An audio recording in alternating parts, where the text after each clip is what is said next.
Arthur, an elderly, quiet father, was treated like a burden by his daughter-in-law in his own son's home. She humiliated him, ridiculed him, denied him a place at the table, and even threw his plate on the floor to teach him a lesson. Day after day, he endured contempt and cruelty without anyone to defend him. What would you do if this were your father? Tell me where you're watching from, like if this story touched you, and subscribe for more. In a Gold Coast apartment in Chicago, the kitchen gleamed with cold marble and appliances that hummed in unison. The aroma of gourmet coffee and toasted bread hung in the air, but in the corner where 78-year-old Arthur worked, the dominant smell was the bleach emanating from the bucket he'd been given to make everything spotless. The air conditioning blew relentlessly, chilling him to the bone. The old man's dry, cracked hands trembled slightly as he held a ceramic plate with a delicate blue flower painted in the center. Arthur carefully scrubbed that plate, one of the few keepsakes he had of Rose, his late wife. His rough fingers caressed the surface as if touching a sacred talisman. On the kitchen island, imported porcelain cups stood in a line, like soldiers under the artificial white light that made everything seem colder, more distant, less human. "Are you still not done with that?" Fernanda's sharp voice shattered the silence. His daughter-in-law appeared in the doorway, wearing a cream-colored silk outfit. Her hair was perfectly styled, her makeup flawless, and a gold watch gleamed on her slender wrist. She didn't look directly at Arthur. Her gaze passed through him as if he were part of the furniture, something of no importance. "Almost, dear," he replied softly, trying not to provoke her anger. Fernanda wrinkled her nose and strode forward. The heels of her shoes clicked on the floor like tiny judgments. "That plate smells old," she said with disdain, approaching the sink. "Like everything you brought from your house." With a sudden intentional shove, she knocked the plate from Arthur's hands. The ceramic crashed to the floor, shattering into pieces that skittered like teeth across the immaculate tile. The sound echoed off the kitchen walls, amplifying the cruelty of the gesture. "No, please, my plate," he managed to plead, bending down to gather the shards with trembling fingers. "Look what you've done," she accused, looking down at him. "Always breaking things." Arthur felt something more than the plate break inside him. Each fragment he collected was a piece of his dignity crumbling away. On the breakfast nook table, the breakfast prepared for Fernanda remained untouched. Green juice in a tall glass, carefully arranged red berries, whole wheat toast, and a poached egg. Food to be photographed, not to be eaten. "Clean this all up without a trace," she ordered, clicking her tongue. "And don't make so much noise. I have to record a wellness video this morning." The blender roared to life as Fernanda prepared another of her shakes for her social media followers. The exhaust fan whirred, and amidst the mechanical noise, the old man tried to breathe, gasping for air between the noise and the shame that constricted his chest. Outside the window, the branches of the trees swayed, their sweet aroma unable to penetrate the hermetically sealed kitchen. Arthur clutched the wooden rosary he always carried in the pocket of his worn trousers, the only object that gave him any warmth in that cold, hostile space. "Andre will be late tonight," Fernanda commented, typing on her phone without deigning to look at him. "So don't wait for him for lunch. You can make something for yourself in the afternoon when I'm not here." The name of his son brought a mix of longing and pain to Arthur. When had everything changed? At what point had his only son, the one for whom he had sacrificed everything, become a stranger who barely spoke to him? He remembered his first days in that house, when Andre had insisted on bringing him to live with them. "You won't lack for anything with me, Dad." The promises now sounded hollow. He finished gathering the fragments of the broken plate. A few small shards had slid under the cabinets, unreachable for his stiff joints. He knew Fernanda would inspect his work later, and any forgotten piece would be cause for a reprimand. "Can I go out to the park for a little while?" he asked timidly when he was done. Fernanda looked up from her phone with an expression of annoyance. "And who's going to clean the bathrooms? Besides, the last time you went out, you came back with dirt on your shoes. No, it's better if you stay and do something useful." The old man nodded silently. He put the last fragments of the plate into a small plastic bag and hid it in his pocket. He couldn't just throw away the memory of Rose so easily. When he finally finished cleaning, no one thanked him. A heavy silence hung in the kitchen, not of peace, but of humiliation, making the room feel smaller and his heart heavier. Arthur retreated to his room, the old maid's quarters next to the laundry room. There, sitting on the edge of his narrow bed, he took out the pieces of the plate and looked at them in the dim light filtering through a small window. Tears welled in his eyes, but he wouldn't let them fall. A man his age, who had faced so many hardships, couldn't break over a shattered plate, though he knew, deep in his heart, that much more than that had been broken in the cold kitchen that morning.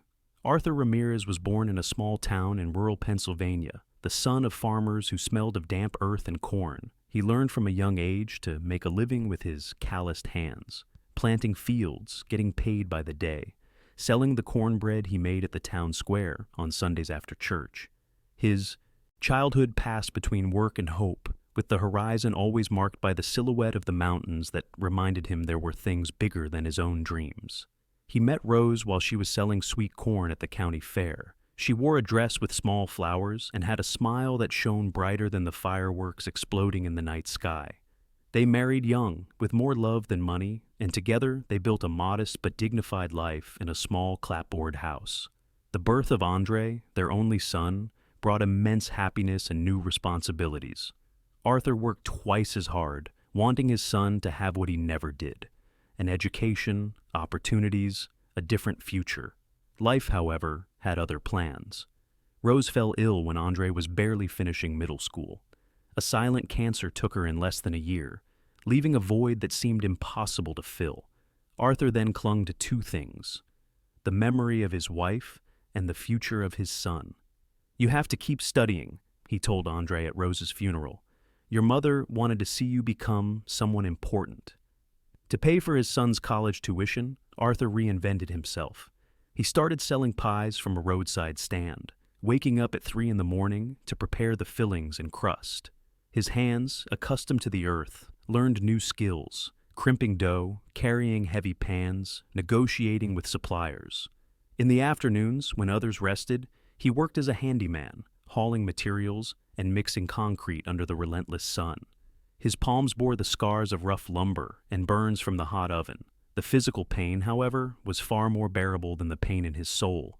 Every penny he earned was saved in a cookie tin hidden under his mattress, destined exclusively for Andre's tuition. "Don't worry about me, son," he would say whenever Andre expressed guilt over his father's sacrifices. "You just study. That's what's important." From those difficult years, Arthur carried two treasures: a photograph of Andre in his cap and gown on graduation day, eyes bright, future promising, and the wooden rosary Rose had left him, smelling of church oil and the promises repeated every night before sleep. Andre grew up, graduated with honors, and became a tech entrepreneur. In just a few years, he went from a programmer to the owner of a successful startup, a self-made man who hadn't forgotten where he came from, or so his father thought. In the first years of his professional success, Andre regularly visited the small house in Pennsylvania, bringing gifts and telling stories of his travels and business deals. When he decided to move to the prestigious Gold Coast in Chicago, he insisted on bringing Arthur with him. "You won't lack for anything with me, Dad," he assured him, as he helped the old man pack his few belongings. "It's time for you to rest and enjoy life." At first, Sundays were for chicken soup and shared laughter. Andre showed his father how the smart TV worked, bought him new clothes, and took him for walks in the elegant neighborhood parks. Arthur felt a bit out of place amidst so much luxury, but the pride of seeing his son succeed made up for any discomfort. Then came Fernanda, flawless, from a good family, a lifestyle and diet influencer with a picture-perfect smile and sharp words for when the cameras were off. The only daughter of a textile magnate, she had met Andre at a networking event and dazzled him with her beauty and social connections. Everything changed after the wedding. Andre's visits to his father's room became scarcer. Shared meals disappeared, replaced by cold plates that Fernanda would have left in the kitchen for the old man. The house, once welcoming despite its modernity, became a hostile territory where Arthur felt his every step was an annoyance, his every word a nuisance. Still, Arthur resisted losing faith. In his memories of Rose, he found direction when he felt lost in this alien life. At the front desk, Mrs. Davis, a woman who had worked in the building for decades, would offer a "Good morning, Arthur. How are you?" That warmed his soul like a blanket. And in each brief text from Andre, "Dad, I'll be late tonight," or "Brought you some bread from the bakery," he read the promise of a hug that could fix the broken world his life had become. Sometimes his granddaughter Sophia, a 7-year-old girl with rose's eyes, would run to hide cookies in the cleaning supply closet, a small accomplice in a hidden tenderness. "Grandpa, don't tell Mommy," she would whisper with a seriousness that was comical on her little face. "They're your favorites with chocolate chips?" These small gestures of love were like drops of water in a desert. Arthur treasured them, remembering them on lonely nights when insomnia visited and doubts assailed him. Should he go back to his town? Would he be better off alone in his small house than here, where he felt like an intruder? "Life has its turns," he would tell himself, stroking the graduation photo as if touching a map back home. "Andre has a lot of work, but he loves me, and the girl is an angel." Time, however, seemed to prove his fears right. Each day brought a new humiliation, a new reminder that in this luxury home, he was worth less than the gleaming appliances. At least they had a clear function. He, on the other hand, seemed to be just a burden, an inconvenient reminder of the humble past. Fernanda was trying so hard to erase from her husband's life. "I don't understand why you insist on keeping that awful picture in your room," Fernanda said one day, pointing to the graduation photo. "Andre has much better pictures, in designer suits. That one looks so country." "It is from the country," Arthur replied with a dignity that surprised her. "Like me." The humiliation didn't come all at once. It was a constant drip, like water on a stone until it wears a hole. One day, as Arthur was watching his favorite show on the small television in his room, Fernanda walked in without knocking and changed the channel to a documentary in a foreign language. "This will be good for you. You need to get some culture," she said, with that tight smile that never reached her eyes. Arthur nodded, though he didn't understand a word of what was being said. He stared at the images of African animals, feeling as out of place as they were in this concrete jungle called Chicago. Another day, he was served spoiled soup so as not to waste it. The broth had a rancid smell that turned his stomach, but he ate it in silence, sitting in a corner of the kitchen while Fernanda and a friend shared fresh salads in the main dining room. "It's just that old people can't really taste things anymore," he heard her say between laughs. "You can give them anything." The words hurt more than the stomachache that followed, but Arthur remained silent, as he had so many times before. Silence was his shield, his way of resisting without causing more trouble. Things gradually worsened. One morning, Clara, the housekeeper, gave him his food while he was standing in the laundry room, next to detergents that stung his nose and bleach that reminded him of hospitals and death. "I'm sorry, Arthur," she whispered, ashamed. "The missus said not to dirty the dining room, that we've already cleaned it." Arthur smiled to reassure her. It wasn't the young woman's fault. Clara, a young woman from out of state, was perhaps the only person, besides Mrs. Davis and Sophia, who treated him with humanity in that house. They made him scrub the floors until his hands were raw, and fissures opened up that bled with the cold water. The doctor had said his arthritis was getting worse, but no one seemed to care. He lost weight, he lost his voice. He gained a fear of being in the way. If he sneezed, Fernanda would slam the window shut. If he asked to sit down during visits, all the chairs were suddenly occupied, or being cleaned. "You can wait in your room, Arthur," his daughter-in-law would say with that condescending tone she used when guests were over. "These are business meetings." Sometimes, when Andre came home early from work, Arthur would try to talk to him, to share his worries. But his son always seemed distracted, absorbed in calls or emails. "Not now, Dad. I'm dealing with a crisis at the company," he would invariably reply, without looking up from his computer. "We'll talk tomorrow." That tomorrow never came, and so, day by day, Arthur's world shrank. From the whole house, it was reduced to the kitchen and his room. From speaking normally, he began to whisper, afraid of bothering anyone. From walking upright, he began to slide along the walls, trying to be invisible. One night, sleepless from the pain in his joints, Arthur got up for a glass of water. The hallway was dark, barely lit by the bluish light filtering through the windows. As he neared the kitchen, he heard voices and stopped. A sharp whisper cut through the night's silence. "He just has to sign here, and the house is in my name. He won't even understand what he's signing." He immediately recognized Fernanda's voice. A deep murmur from a stranger answered. Maybe a shady lawyer, one of those fixers who show up at the scent of an early inheritance. "And what if he refuses?" the man asked. He won't refuse. I have him under control. Fernanda's laugh sounded like shattering glass. Besides, Andre is so busy with his company that he'll sign anything I put in front of him. He trusts me completely with domestic matters. Arthur leaned against the wall, his heart pounding like an unlatched door in a storm. The cold from the marble floor crept up his legs and settled in his stomach. It wasn't just contempt his daughter-in-law felt for him. It was a real, calculated threat, as cold as the kitchen where his blue-flowered plate had been shattered. He returned to his room with silent steps, forgetting the glass of water.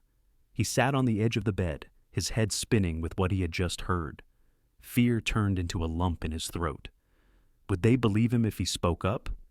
Who could he tell? The next day he tried to talk to Clara. The young woman lowered her gaze when he approached her in the kitchen. "Arthur, please, don't get me into trouble," she said, trembling slightly. "I have 3 younger siblings to support back home.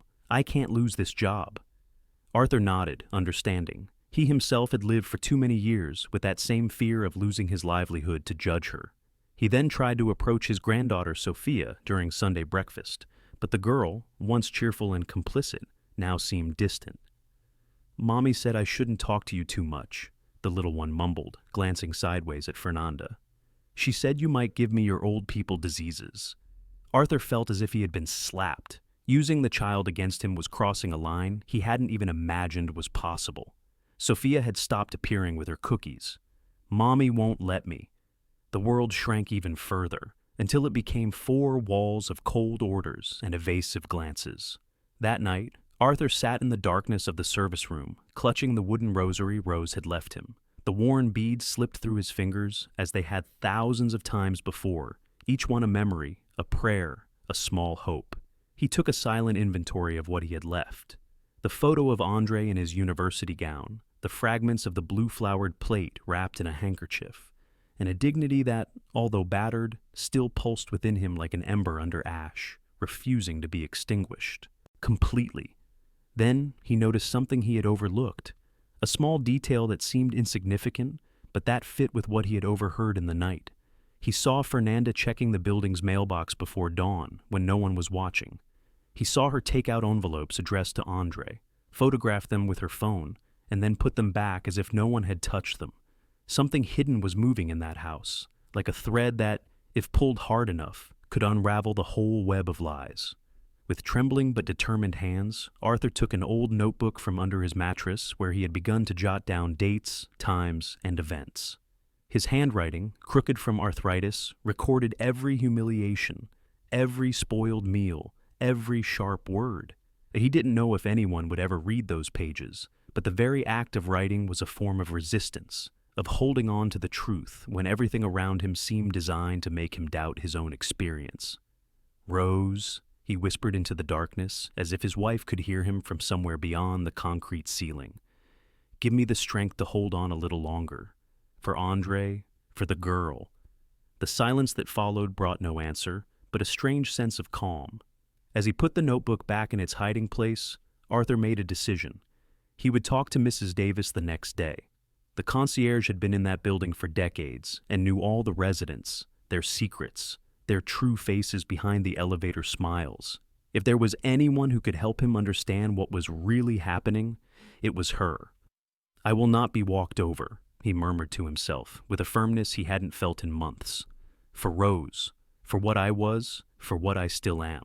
Saturday dawned with a lead-gray sky that threatened rain. Arthur woke earlier than usual, restless about what he had decided to do. After speaking with Mrs. Davis the day before, the concierge had offered him her phone. "Record everything, Arthur," the woman had advised, her eyes flashing with indignation. "There are cameras in the building's hallways. I can get those recordings if you tell me when that thing with the lawyer happened." Now, with the small device hidden in his shirt pocket, Arthur went to the kitchen. It was early and the house was quiet. He knew Andre had returned late the previous night from a business trip and would probably sleep in. Fernanda, however, was usually up early for her exercise routine and her morning social media posts. The kitchen was empty when he entered. He began to make coffee, moving his hands with deliberate slowness. The aroma of freshly brewed coffee filled the space with a comforting familiarity. For a moment, he closed his eyes and allowed himself to remember the mornings in his hometown, the coffee pot simmering on the stove, Rose humming as she made breakfast. The sound of heels on marble brought him back to the present. Fernanda entered the kitchen, wearing designer sportswear, her hair perfectly tied back in a high ponytail. "What are you doing?" she asked sharply upon seeing him. "Who gave you permission to use the coffee maker?" Arthur took a deep breath, discreetly activating the recording on the phone. "I thought I'd make coffee for everyone," he replied in a soft voice. "Andre got back late last night." Fernanda approached and eyed the coffee maker with disgust. "This isn't the coffee we use. It's too cheap and smells bad, like everything of yours." The words hit Arthur as they always did, but this time he held his ground. He needed proof. He needed her to show her true face. "I can make the other coffee if you prefer," he offered. "Don't touch anything else," she snapped. "You've already dirtied this kitchen enough with your old things and your filthy hands." Arthur lowered his gaze, playing the part she expected of him, submissive, defeated. But inside, a small flame of hope was beginning to burn. "Sorry, I didn't mean to be a bother," he murmured. Fernanda began to prepare her protein shake, ignoring him as if he were part of the furniture. Arthur remained silent, watching her. Finally, when she finished filling her cup, he dared to speak. "I found this in my room," he said, taking the fragments of the blue-flowered plate from his pocket. "Do you think it can be glued back together?" Fernanda's face contorted into a sneer of contempt. "You kept that trash? Throw it out now. It's an old, ugly plate, like everything you bring from the country." Arthur held the fragments tighter. "It was Rose's, my wife, Andre's mother." "So what? She's dead, isn't she?" The words came out like knives. "Get over it. That plate and all your old things just bring germs into my house." "Our house," Arthur corrected, with a courage that surprised them both. "Andre says it's our house." Fernanda's laugh was cruel, cutting. "Ours? This house is mine, and soon I'll have the papers to prove it." She moved closer, menacingly. "And when that happens, you're going to a nursing home, where you belong." The elevator opened at that moment with a soft chime. Quick footsteps approached down the hall. Arthur immediately recognized his son's firm, hurried walk. Fernanda didn't hear him, too absorbed in her hateful speech. "I always knew you were a burden," she continued, snatching the plate fragments from his hand. "Andre may be sentimental, but I see things as they are. You're a useless old man who only causes us trouble." With a harsh gesture, Fernanda threw the fragments on the floor. The sound of the ceramic hitting the marble echoed like a gunshot in the silent kitchen. Arthur instinctively bent down to pick them up, but Fernanda stopped him, grabbing her phone. "I'm going to film you," she said with a malicious smile. "So Andre can see how you break things when you get agitated, always complaining, always causing problems." Arthur, kneeling with trembling hands, tried to gather the fragments while she filmed him. "Don't throw my plate. It was your mother's," he murmured, his voice choked but audible. The phrase hung in the air like the sound of a bell in an empty church. A dense silence followed his words. "What is going on here?" Andre's voice, cold and sharp, made Fernanda spin around. He was standing at the kitchen entrance, his face pale, his eyes fixed on the scene, his father kneeling, collecting shards of ceramic, while his wife filmed him with a mocking expression. "Honey, your father is having one of his fits again." Fernanda's voice instantly changed to a sweet, concerned tone. "He broke his old plate and now he's blaming me. You know how he gets sometimes." Andre didn't answer. His eyes darted from his wife's face to his father's, trying to process what he was seeing. At that moment, Mrs. Davis appeared behind him, looking worried and holding a small flash drive. "Mr. Andre," the concierge said in a firm voice, "I need to speak with you. It's urgent." Fernanda tried to intervene. "This isn't the time to—" "I don't meddle, sir," Mrs. Davis interrupted, deliberately ignoring Fernanda. "But this here isn't right."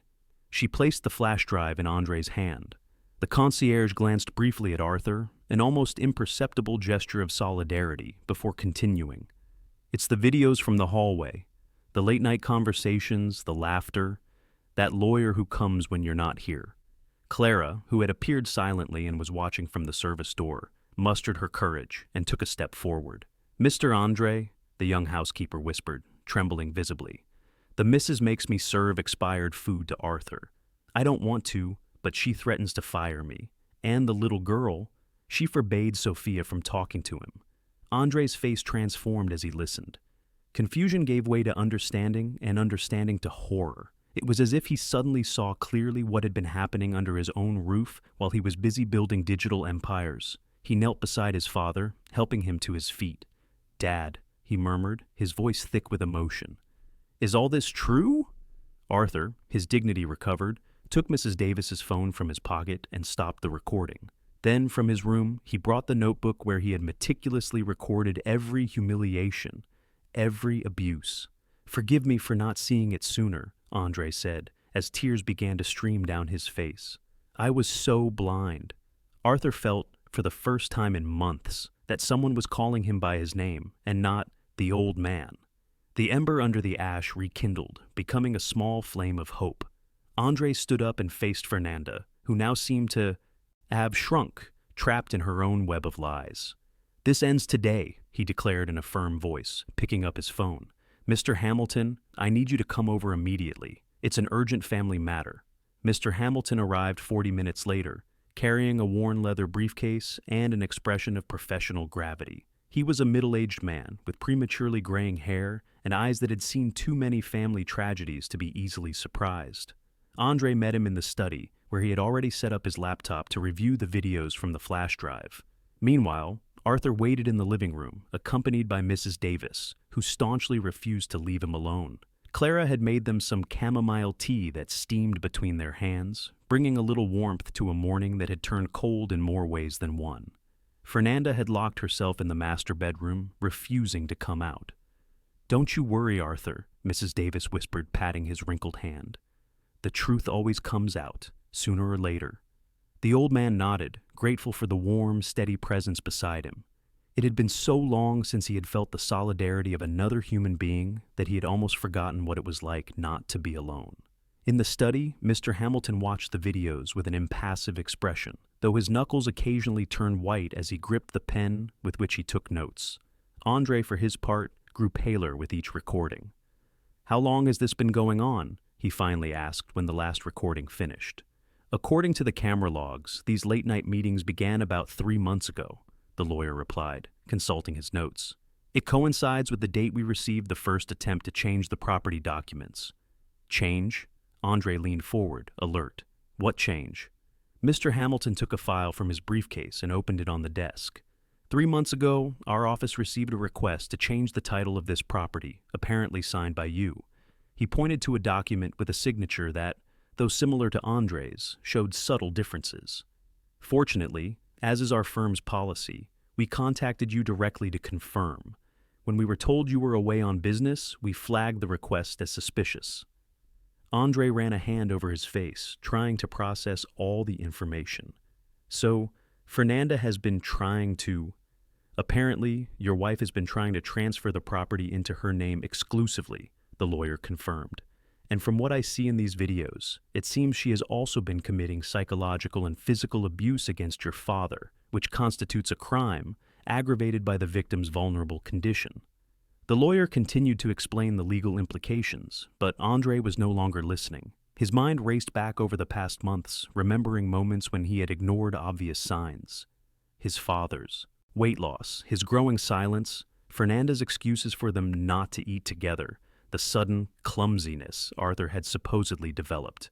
"What can we do now?" he finally asked, interrupting the lawyer.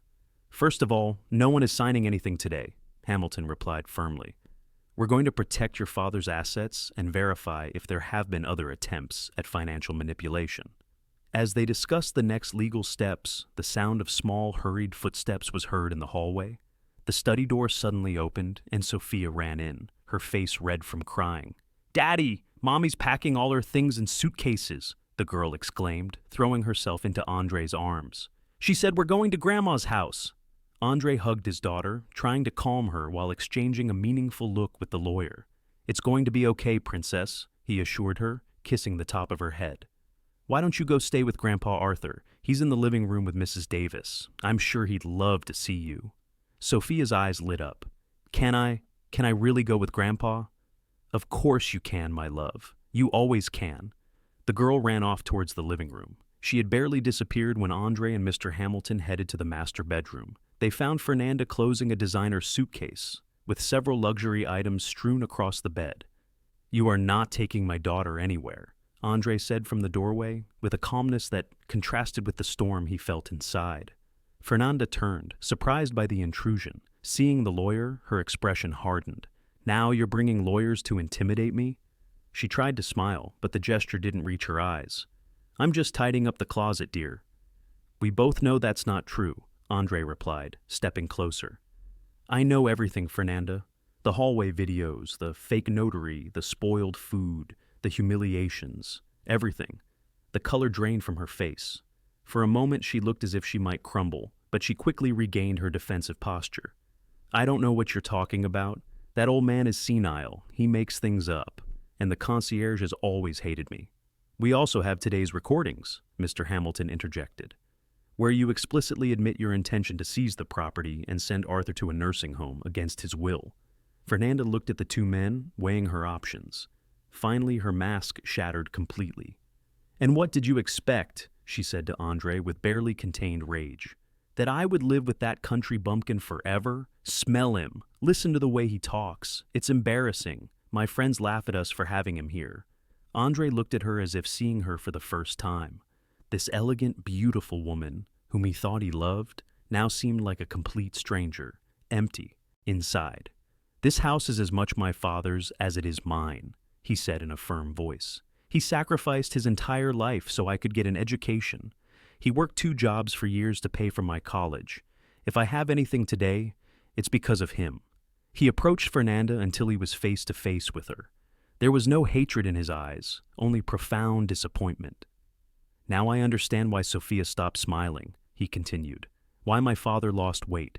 Why this house, which should be a home, feels like a cold prison." He picked up the keyring Fernanda had left on the dresser and removed the electronic fob for the elevator. "You will leave now. The building management has been notified, and so has Mr. Hamilton." He placed the fob on the bed. "You can take your personal belongings, but nothing more. And you will not enter this house again without my express permission." "You're kicking me out?" The disbelief in Fernanda's voice was genuine. "Over that old man?" "I'm kicking you out for what you did," Andre corrected, "for who you've shown yourself to be." Mr. Hamilton stepped forward. "Ma'am, I must inform you that Mr. Andre Ramirez is within his rights to ask you to leave the premises. Furthermore, a formal complaint will be filed for elder abuse and attempted fraud, which are serious crimes." Fernanda looked at the two men, searching for any crack of doubt or hesitation. Finding none, her face hardened into a mask of coldness. "This isn't over," she threatened, snapping her suitcase shut. "My father is friends with a judge. You'll regret this." "We have connections too, ma'am," the lawyer replied, unperturbed. "And the law is very clear regarding elder abuse." There were no shouts, no violence, just clear boundaries, measured words, and an inevitable exit. As Fernanda gathered her last belongings, Andre returned to the living room, where he found a scene that squeezed his heart. Arthur and Sophia sitting together on the sofa, the girl showing her grandfather a storybook. Mrs. Davis watched from a nearby armchair with a tranquil smile. The next morning, Andre called a small meeting in the apartment's living room. He didn't want a formal tribunal, but a circle of witnesses and support. Mrs. Davis was there, in her impeccable uniform, her presence as steady as an oak. Clara had agreed to stay on, now with the security of a fair contract and the respect she deserved. The neighbors from 5B also came, an elderly couple who had always greeted Arthur warmly in the elevator. And, of course, Sophia, who had flatly refused to go to school that day, insisting on staying by her grandfather's side. The living room, which once felt like a cold interior design showcase, had subtly transformed. The curtains were open, letting in the golden morning light. Someone, probably Clara, had placed a vase of fresh flowers on the coffee table. It smelled of freshly brewed coffee and pastries from the neighborhood bakery, not the gluten-free products Fernanda used to buy. Arthur occupied the main armchair, the one that had always been forbidden territory for him. He wore a clean shirt that was a little too big for him. He had lost so much weight in recent months, but his posture was different, more upright, more dignified. Andre asked to speak. He didn't shout. His voice, firm and clear, filled the space naturally. On the coffee table, he placed printouts from the videos, screenshots of messages, a copy of the attempted property title change. I asked you to come today because I needed witnesses, he began, looking at each person in the room. Witnesses to what happened and to what will never happen again under this roof. He turned to his father and, in a gesture that surprised everyone, knelt before him. Dad, forgive me, he said, his voice choked with emotion. I brought you to this house promising you would want for nothing, and I ended up being complicit in your suffering. I didn't see what was happening right under my nose. Arthur, moved, placed a hand on his son's shoulder. There's nothing to forgive, he murmured. You didn't know. I should have known, Andre insisted. I should have been more present. I should have asked. I should have seen. He stood up and addressed the others. Here, before all of you, I want to establish new rules for this house, he declared with determination. There will be no more cruel orders, no more expired food, no more humiliating tasks. And from today on, he turned to Arthur, you decide who enters this house, Dad. It is as much yours as it is mine. He took the elevator fob that had belonged to Fernanda from his pocket and placed it on the table, a concrete symbol of the change. Fernanda will not set foot in this place again without your express permission, he continued. The building management has been informed, and Mr. Hamilton has filed a formal complaint for abuse. Sophia, who had been listening with an attention unusual for her age, approached her grandfather and took his hand with her small fingers. I'm sorry I didn't bring you cookies, Grandpa, she said with a trembling voice. Mommy said they were bad for you, but I didn't believe her. I was just scared. Arthur smiled, and that smile lit up his face, wrinkled by years and recent sorrows. The sweetest cookies are the ones you give me now, with your own hands, he replied, stroking the girl's head. Mrs. Davis, her eyes shining with restrained emotion, cleared her throat. Now, this is more like it, she murmured, nodding in approval. This is how a family should be. Mr. Hamilton arrived shortly after, bringing news about the legal process they had initiated. He sat next to Andre and spread several documents on the table. The complaint for elder abuse and attempted fraud has been filed, he explained in a professional tone.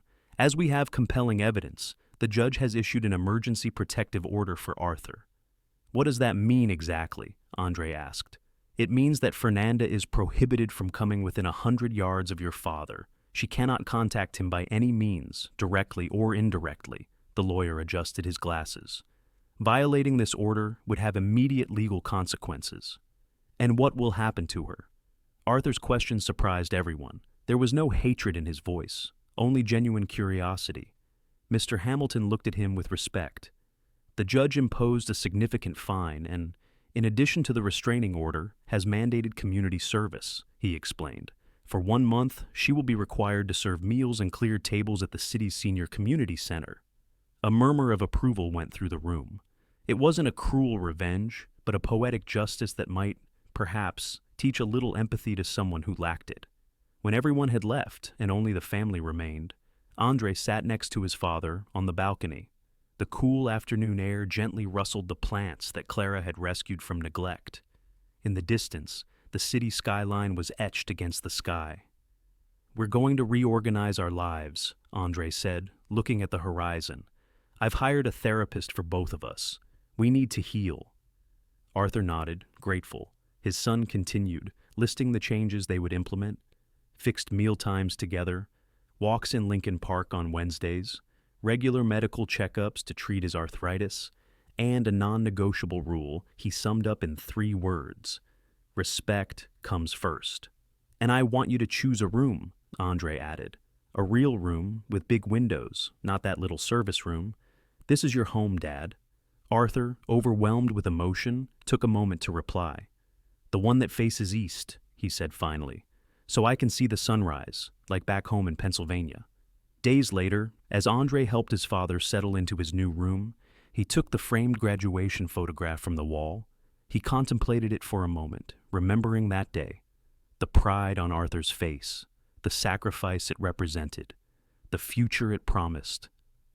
This belongs in a place of honor, he declared, and he hung it on the main wall of the living room, where an expensive abstract painting that Fernanda had insisted on buying used to be.